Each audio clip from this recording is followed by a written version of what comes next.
Hello बच्चों, कैसे आप लोग? बिल्कुल ओके।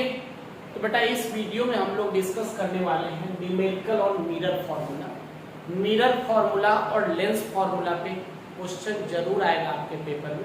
तो इस वीडियो में हम लोग मिरर फार्मूला पे किस किस तरह के क्वेश्चन आ सकते हैं उस हर तरह के क्वेश्चन को डिस्कस करने वाले हैं। इसलिए वीडियो को शुरू से अंत तक आप जरूर देखेंगे। जो क्वेश्चन करा रहा हूँ उस क्वेश्चन को लिखना है, नोट करना है कॉपी पे और बार बार उसको प्रैक्टिस करते रहना है। ओके, तो चलिए देखते हैं। देखो, हमने जो मिरर फॉर्मूला है हम जानते हैं, एक प्लेन मिरर और एक स्फेरिकल मिरर। तो हमारा जो क्वेश्चन आता है किस पे आता है? स्फेरिकल मिरर पे आता है।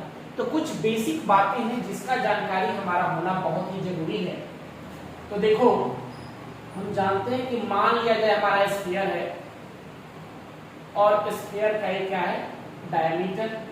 ये मान लेते हैं इसका सेंटर है। ओके, अब अगर हम इसको मिटा दें, हमने इसको मिटा दिया, तो ये जो हमारा मिरर आया इसको कहते हैं कॉनकेव मिरर। कॉनकेव, एक कॉनकेव मिरर। एक कॉनकेव मिरर का क्या होता है? सेंटर होता है। ओके, अच्छा, एक पोल होता है। कोई भी डिस्टेंस जो हम मेजर करने वाले हैं, कहां से मेजर करने वाले? पोल से मेजर करने वाले हैं। और हम जानते हैं कि पोल और सेंटर ऑफ कर्वेचर, क्या बोलते हैं इसको? सेंटर ऑफ कर्वेचर के बिल्कुल बीचों बीच एक पॉइंट होता है जिसे बोला जाता है फोकस। ये हमारा क्या है? फोकस होता है। फोकस है। अब सेंटर से लेकर के रेडियस के बीच के डिस्टेंस को पर्सन जानते हैं कि सेंटर से लेकर के सर्कल के किसी भी पॉइंट के बीच के डिस्टेंस को क्या कहते हैं? रेडियस। तो यहां से यहां तक यानी सेंटर से पी तक के जो डिस्टेंस है उसको r से रिप्रेजेंट करेंगे, इसे बोलते हैं radius of curvature. Radius of curvature बोलते हैं, ये हमारा रेडियस ऑफ कर्वेचर। ओके, अब फोकस से लेकर के पोल तक के जो डिस्टेंस है इसे स्मॉल f से रिप्रेजेंट करते हैं और इसको कहा जाता है फोकल लेंथ। फोकल लेंथ बोलते हैं। ओके, तो रेडियस ऑफ कर्वेचर और फोकल लेंथ हम क्या देख रहे हैं? f जो है c और p के बिल्कुल मिड में, बिल्कुल मिड पॉइंट है, बीच में है। तो क्या हो जाएगा? r इक्वल टू 2f, यानी कि radius of curvature focal length का डबल होता है। ये चीज आपको हमेशा के लिए ध्यान में रखना है। तो फोकल लेंथ इक्वल टू क्या होगा? r by 2। ये focal length radius of curvature का हाफ होगा। ओके, तो मिरर फॉर्मूला में पहला चीज जो हमारे को ध्यान में रखना है वो है कि radius of curvature focal length का हमेशा डबल होता है और फोकल लेंथ रेडियस का हमेशा हाफ होता है, यानी कि capital R equal to 2f होता है। ओके, चलिए अब हम क्या देख रहे हैं कि ये जो हमारा जितने डिस्टेंस है जहां से हमारा लाइट रिफ्लेक्ट करता है ना, इसको एपर्चर कहते हैं। क्या कहते हैं? एपर्चर, जितना लाइट रिफ्लेक्ट करेगा। अब हम यहां देख रहे हैं कि मिरर के दो पार्ट हैं, एक को कॉनकेव कहते हैं और दूसरे को कॉन्वेक्स कहते हैं। ओके, तो कॉनकेव फेस ये हमारा हो गया, इधर का सरफेस कैसा होता है? रफ होता है। और कॉन्वेक्स में क्या होता है? इधर का सरफेस स्मूथ और इधर का सरफेस रफ होता है। ओके, अब यहां जो बातें हमें ध्यान में रखना है वो देखिए। पहला चीज जो यहां आप ध्यान में रखेंगे, मिरर फॉर्मूला क्या कहता है? मिरर फॉर्मूला ये है 1/b plus 1/u equal to 1/f। 1/b plus 1/u equal to 1/f। ठीक है, u क्या होता है? Distance of object from pole.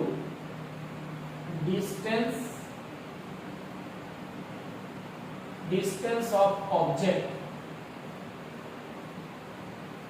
From pole. जो भी डिस्टेंस हम पोल से ही मेजर करते हैं, v क्या कहता है? Distance of image distance of image है हमारा, ए बी फ्रॉम पोल, हर चीज के डिस्टेंस को पोल से मेजर करते हैं, और एफ यहां पे होता है focal length, focal length.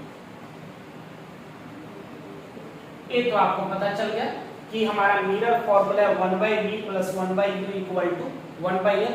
u हमारा distance of object from pole है, v हमारा distance of image from pole है, और एक हमारा फोकल लेंथ। ओके, सबसे ज्यादा जो कंफ्यूजन होता है बच्चों को वो होता है साइन कन्वर्जन। तो यहां ध्यान रखना है कि कोई भी चीज जो पोल के लेफ्ट साइड में है, कहां पे है, लेफ्ट साइड में है, वो सब नेगेटिव होगा।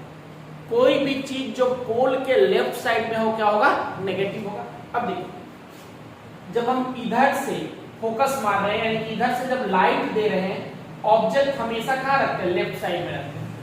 तो ऑब्जेक्ट जब लेफ्ट साइड में रखेंगे तो ऑब्जेक्ट का डिस्टेंस हमेशा क्या होता है, नेगेटिव होता है। तो u हमारा क्या होगा, नेगेटिव। याद रखिए u क्या होने वाला है, नेगेटिव। बहुत इंपॉर्टेंट पॉइंट, पहले हम कॉनकेव मिरर में देख रहे हैं, u क्या होगा, नेगेटिव। ओके, और f की बात करें, f, अब देखिए इसका फोकस कहां है, यहां पे इसका फोकस है ना, a इसका फोकल लेंथ है, तो फोकल लेंथ भी किधर है, लेफ्ट साइड में है, तो इसका एफ भी हमेशा क्या लेना है, नेगेटिव लेना है।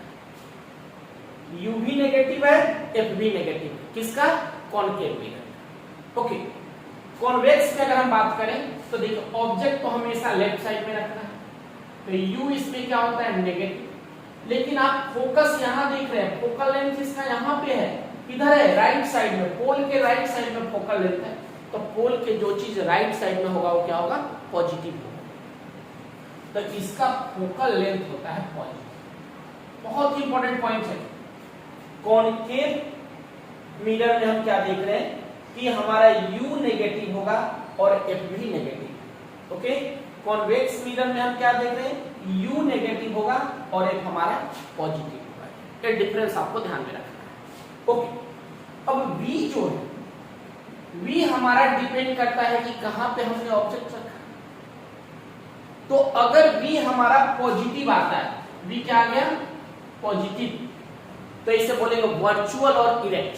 क्या बोलेंगे, वर्चुअल और इरेक्ट। वर्चुअल और इरेक्ट होता है। वर्चुअल का मतलब हो गया कि मिरर के इधर पीछे बन रहा है, और इरेक्ट का मतलब ऊपर की तरफ बन रहा है। तो वर्चुअल और इरेक्ट, v जहां भी पॉजिटिव होगा हमेशा याद रखना कि वर्चुअल और इरेक्ट लिखना। ओके, नेचर इसका वर्चुअल एंड इरेक्ट है। और v अगर नेगेटिव आया, v क्या आया, नेगेटिव, तो क्या लिखेंगे, रियल एंड इनवर्टेड। हमेशा क्या लिखना है, रियल एंड इनवर्टेड।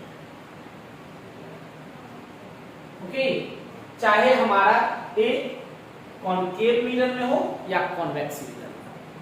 ठीक, तो आगे बात समझ में। कॉनकेव मिरर में हमने बताया कि u हमेशा नेगेटिव होगा, f हमेशा negative. Okay, v negative positive कुछ भी हो सकता है according to position of the object. अगर v हमारा पॉजिटिव है, इसका मतलब इमेज जो बन रहा है कैसा, वर्चुअल है और इरेक्ट।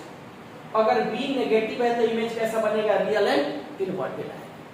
रियल और इनवर्टेड का मतलब हो गया कि नीचे की तरफ बन रहा है ना, नीचे की तरफ हमारा बन रहा है। ओके, अब देखिए यहां हमने क्या देखा, कॉन्वेक्स मिरर में u हमेशा नेगेटिव होगा और f इसका पॉजिटिव।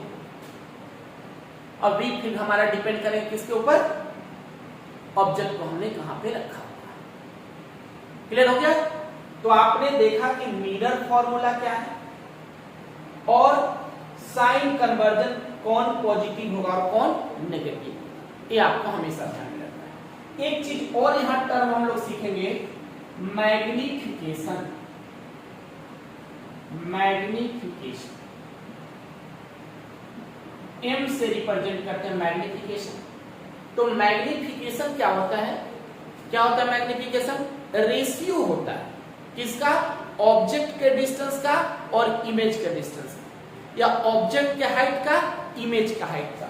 तो मैग्निफिकेशन का फॉर्मूला क्या होता है, -b/u। क्या हो गया, ऑब्जेक्ट और इमेज के डिस्टेंस के फॉर्म में, और अगर हम हाइट के फॉर्म में लें तो क्या हो गया, h2/h।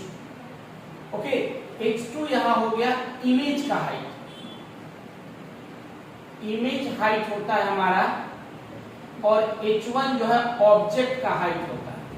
तो ये आपको ध्यान में रखना है कि ऑब्जेक्ट और इमेज, h1 पहले आता है, h2 बाद में आता है, तो पहले ऑब्जेक्ट हुआ, बाद में इमेज हो गया। उसी तरह यहां भी ध्यान में रखना है, u क्या हो गया, ऑब्जेक्ट का डिस्टेंस, तो पहले ऑब्जेक्ट रखेगा तभी तो इमेज बनेगा। तो u हमारा ऑब्जेक्ट डिस्टेंस होता है, v हमारा इमेज डिस्टेंस होता है। इसमें कभी भी कंफ्यूजन आपको नहीं होना चाहिए। ओके, तो हमने यहाँ जो जो बातें सीखी एक बार इसको रिकैप कर लेते हैं, क्योंकि इसके बाद हम क्वेश्चन करने वाले हैं कि कॉनकेव मिरर में u और f दोनों नेगेटिव होगा, v डिपेंड करेगा हमारा पोजीशन के अनुसार। कॉनकेव में क्या, सॉरी कॉन्वेक्स में क्या हो जाएगा, u नेगेटिव होगा बट f पॉजिटिव। ओके, ये हमेशा आप याद रखें। मैग्निफिकेशन आपको बताया कि ऑब्जेक्ट का डिस्टेंस और इमेज के डिस्टेंस के रेशियो को मैग्निफिकेशन बोला जाता है। और दूसरा मैग्निफिकेशन का फॉर्मूला है h2/h1। h1 हमारा ऑब्जेक्ट का हाइट है और h2 हमारा इमेज का हाइट है। पहले ऑब्जेक्ट फिर इमेज बना। और एक चीज और जो पहले बताए थे याद रखना है कि फोकल लेंथ और रेडियस के बीच क्या रिलेशन।